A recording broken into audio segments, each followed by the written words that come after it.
राजा एक दिन अपने राज्य के भ्रमण पर निकलता है। कुछ दूर तक टहलते हुए जाता है कि उसे एक गरीब आदमी मिलता है। तो उसकी हालत बहुत ही खराब थी। फटे पुराने कपड़े और पूरा शरीर गंदगी में लिप्त था। राजा को उस पर बहुत दया आती है। राजा अपने राज्य में ऐसे इंसान को देखकर परेशान हो जाता है। पास कि उसके राज्य में कोई बहुत तकलीफ में है। फिर राजा ने एक निर्णय लिया कि उस गरीब के घर में चुपके से सोने की कुछ मोहरें रखवा देगा। उस दिन जब रात होती है तो रात के अंधेरे में राजा अपने गुप्तचर को आदेश देता है, आ कि जाओ उस गरीब के घर में सोने की 1000 मोहरें चुपके से रख आओ। और साथ में ही एक पत्र राजा देता है जिस पर लिखा होता है, मैं तुम्हारे राज्य का राजा हूं, ये सोने की मोहर तुम्हारे लिए है।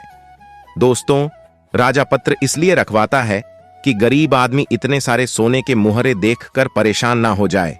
गुप्तचर सोने की मोहरें और राजा का पत्र उस गरीब के घर में चुपके से रख आता है। अब राजा मन ही मन खुश था कि उसके राज्य में अब कोई भी गरीब नहीं है। कुछ दिन बीतता है। एक दिन अचानक से राजा को उस गरीब की याद आती है। तो राजा अपने गुप्तचर से उस गरीब का हाल चाल पता करने को कहता है। कुछ समय बाद गुप्तचर वापस आता है और राजा को बताता है कि वह गरीब आदमी अब इस दुनिया में नहीं रहा, वह मर चुका है। राजा को यह सुनकर बहुत बुरा लगा। राजा ने पूछा कि क्या उसके मरने का कारण पता चला है? तो गुप्तचर ने बोला, जी महाराज, वह गरीब आदमी कुछ दिनों पहले बहुत खुश था, सबसे मिलता था, बातें करता था। उसके अंदर काफी बदलाव आ गया था। लोगों ने बताया कि वह अपने साथ एक पोटली लेकर घूमता रहता था। किसी को पोटली के बारे में कुछ नहीं बताता था। वो किसी को हाथ तक लगाने नहीं दिया करता था।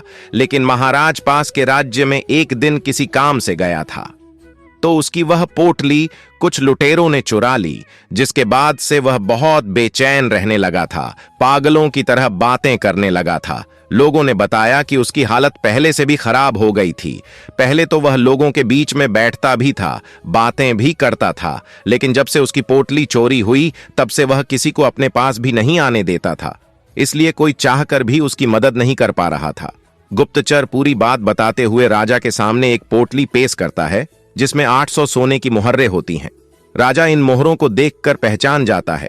यह वही मोहरें थीं जो राजा ने उस गरीब के घर में रखवाई थी।